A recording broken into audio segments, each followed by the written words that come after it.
क्योंकि वो बीजेपी के इशारे पर चलने वाले, मैं तो स्पष्ट कहूँगा, बीजेपी के दलाल हैं। आज वो भारतीय जनता पार्टी के लिए ही काम कर रहे हैं। दो मुख्यमंत्री जेल में हैं। कभी भारत के इतिहास में ऐसा नहीं हुआ कि इतने गिर कर काम करेंगे। ईडी, सीबीआई और चुनाव आयोग भी अब तो आईटी के साथ साथ खड़ा हो चुका है कि चुनाव आयोग में हम शिकायतें करते हैं, इनके द्वारा जो गलत काम किए जाते हैं कोई कार्रवाई नहीं करता। आप देख रहे हैं नमस्कार सिटी और अभी हम हैं खंजरपुर के अंदर, जहां कुछ ही देर में शुरू होने जा रहा है कांग्रेस का एक रोड शो।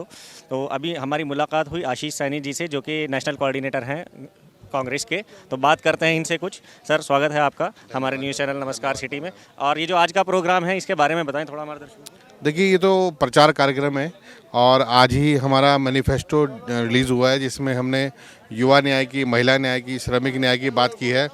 और इन सब चीज़ों के साथ हम अपने मुद्दों को लेकर जनता के बीच में गए हैं।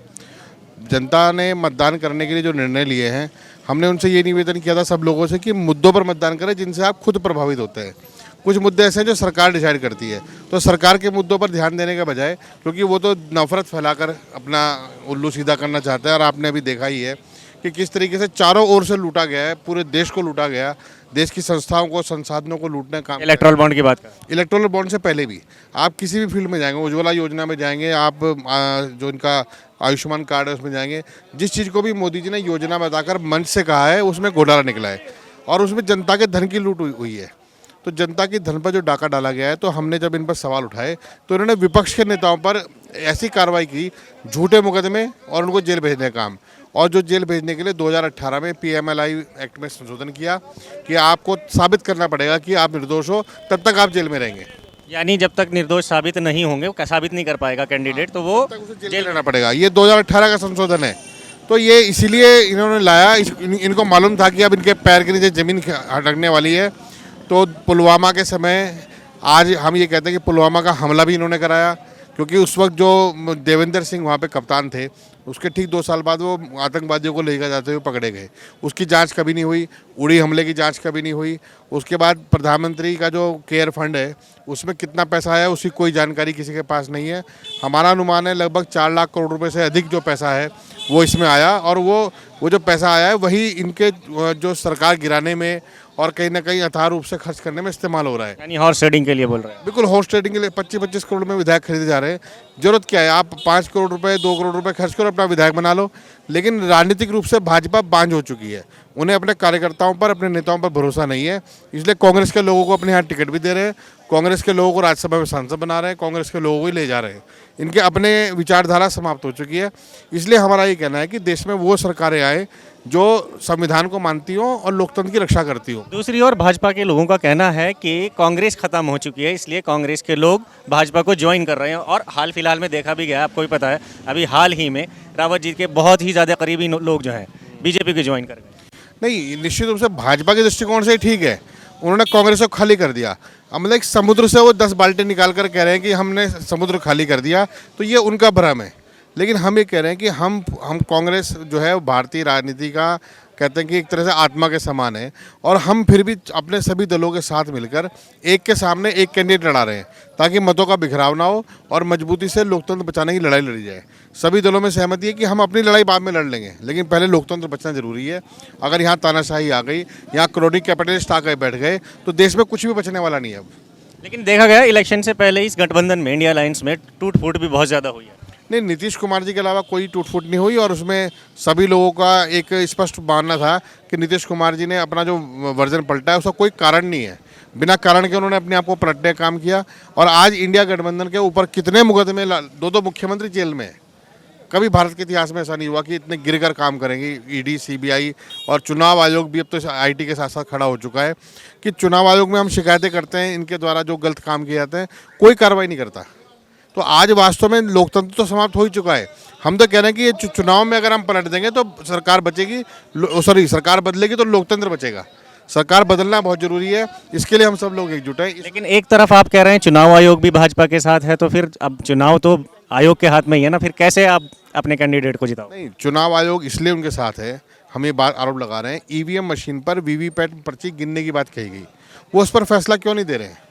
चुनाव आयोग में एक जो सदस्य चुने जाते हैं, उसमें प्रधानमंत्री ने ऐसी व्यवस्था की कि उसका चयन केवल प्रधानमंत्री करेंगे।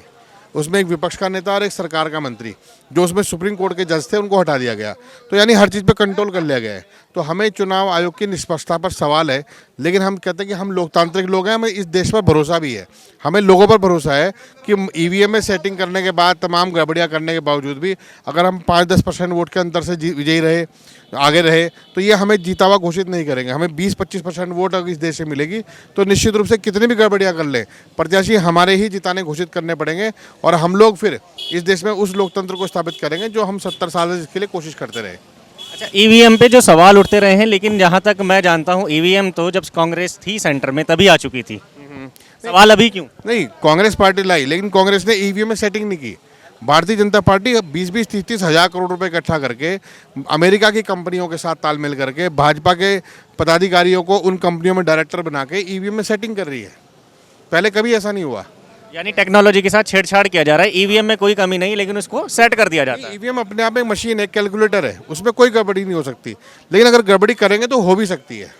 दोनों चीज़ें हैं। यानी छेड़छाड़ संभव। छेड़छाड़ संभव है, छेड़छाड़ की गई है, इसीलिए हमारा सवाल है। हमने कहा वीवीपैट की जो मशीन है उसके पर्ची गिन लीजिए, सारा दूध का दूध पानी का पानी हो जाएगा।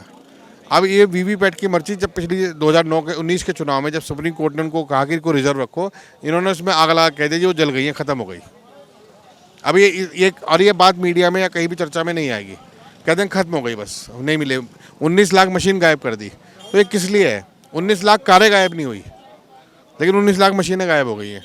यानी सीधा सीधा ईवीएम का मिसयूज किया जा रहा डेफिनेटली ईवीएम का मिसयूज भी है, आईटी डिपार्टमेंट का मिसयूज है, नोटिस उन लोगों को आएंगे जो सवाल उठाएंगे, ईडी का मिसयूज है, जो लोग सरकार पर सवाल उठाएंगे सीधा जेल भेजना, तो उसके लिए उनका इस्तेमाल किया जाएगा। सीबीआई केवल वही केस देखेगी। और सबसे बड़ी बात है, हमें कह रहे हैं कि विपक्ष के लोगों पर कार्रवाई करने के लिए आपने कहा, लेकिन ऐसा क्या कारण है कि अगर हमारा कोई विपक्ष में ऐसा व्यक्ति जो आरोपी रहा हो, जैसे ही वो बीजेपी में जाता है तो 4 दिन बाद ही उसके वो खारिज हो जाते हैं मुकदमे, तो वो नहीं होने चाहिए। तो वो इस बात की ओर इंगित करता है कि ईडी, सीबीआई, आईटी, चुनाव आयोग, ये सब कहीं ना कहीं मीडिया का एक बहुत बड़ा वर्ग भी जो अल्टरनेटिव मीडिया से अलग है, मेन स्ट्रीम मीडिया है, जिस तरीके से आज वो बंधक होकर रह गया, तो वो सब इसमें इंक्लूड है। है। यानी ये सभी लोग मिलकर एक तरह से भाजपा के ही सहयोगी दल बन गए। नहीं, क्रोनिक कैपिटलिस्ट है, पैसे के सामने झुके हुए हैं, इन्हें लोकतंत्र से कोई मतलब नहीं है, पैसे के आगे झुक गए। तो जब झुके हुए हैं तो सवाल तो हमारा उठना लाजमी होगा। ये तो अभी आपको क्या लगता है इस पे हरिद्वार लोकसभा सीट पे जो मुकाबला है वो सीधा सीधा भाजपा से ही है? हरिद्वार नहीं, मैं पूरे उत्तर भारत की बात कर रहा हूँ। हर जगह मुकाबला एक के सामने एक से है। जहाँ कांग्रेस है वहाँ कांग्रेस से है, जहाँ गठबंधन दल है वहाँ गठबंधन से है, दोनों चीज़ें हैं। और ये जो अभी एक निर्दलीय प्रत्याशी है उमेश कुमार जी, इन्होंने भी अच्छे खासे वोट बैंक खींचा है और ज़्यादातर वोट जो टूटता है वो कांग्रेस का ही टूटता है। नहीं, ऐसा एक परसेप्शन बनाया गया क्योंकि वो बीजेपी के इशारे पर चलने वाले, मैं तो स्पष्ट कहूँगा, बीजेपी के दलाल हैं। आज वो भारतीय जनता पार्टी के लिए ही काम कर रहे हैं। उमेश कुमार जब चुनाव जीत के आए तब भी वो भारतीय जनता पार्टी के इशारे पर जीत के आए, और आज जब वो चुनाव लड़ने की कोशिश कर रहे हैं तो सिर्फ कांग्रेस की वोटों काटने की कोशिश कर रहे हैं। लेकिन कांग्रेस के जो मतदाता हैं वो समझदार हैं, और वो उमेश कुमार जैसे लोगों की, इन ब्लैकमेल लोगों की चाल को समझते हैं। तो इनको समझने में ज़्यादा दिक्कत नहीं है आज के समय में। ये किसी भी दृष्टि से मैं आपको गारंटी दे कहता हूँ, जितनी विधानसभा में वोट मिली है उतनी भी ये लोकसभा में नहीं पा रहे हैं। लेकिन विधानसभा के इलेक्शन में तो भाजपा के ही कैंडिडेट को रहा है, उन्हीं से इनका मुकाबला। निश्चित रूप से उस वक्त भाजपा के कैंडिडेट के खिलाफ बहुत भारी एंटी इनकम्बेंसी थी, जिसने पूरे उत्तराखंड को गाली दी हो, जिसने हर एक आदमी के साथ बदतमीजी की हो, दुर्व्यवहार किया, उसे कौन वोट देगा? उसे सबने मिल के हराया, सब मिल के हराया। तो उमेश कुमार उस अवसर को जीत पाने में सफल रहे, वो जीत गए। लोगों ने कहा ठीक है, एक अच्छे विधायक बने हैं, बढ़िया काम करेंगे। लेकिन जो काम विधानसभा में करना है वो सारा काम छोड़ के इधर के काम में लगे हुए हैं। अगर आप लड़कियों की शादी करा रहे हैं तो आपको क्या जरूरत है कि अखबार में 50 लाख का विज्ञापन देने का, जबकि आप उस पूरे इवेंट में ही 25 लाख रुपए खर्च नहीं कर रहे? यानी दिखावा ज़्यादा है, काम कम है। यानी आप सीधा सीधा कह रहे हैं कि ये बीजेपी के लाए हुए कैंडिडेट 100% बीजेपी के हैं। त्रिवेंद्र सिंह रावत के आदमी है, पुष्कर सिंह धामी का आदमी है, इनके इशारे पर ब्लैकमेलिंग करते हैं। इनका धंधा यही है कि विधायकों को खरीद फरोख्त में लिप्त, यही तो लोग हैं, और कौन है? वरना कौन है जो 9 विधायक 25 करोड़ रुपये खरीद के कर लेगा? ये लोग करते हैं डील। बीजेपी ने घर पे पैसे रखवा देती है और ये खरीद फरोख्त करते रहते हैं।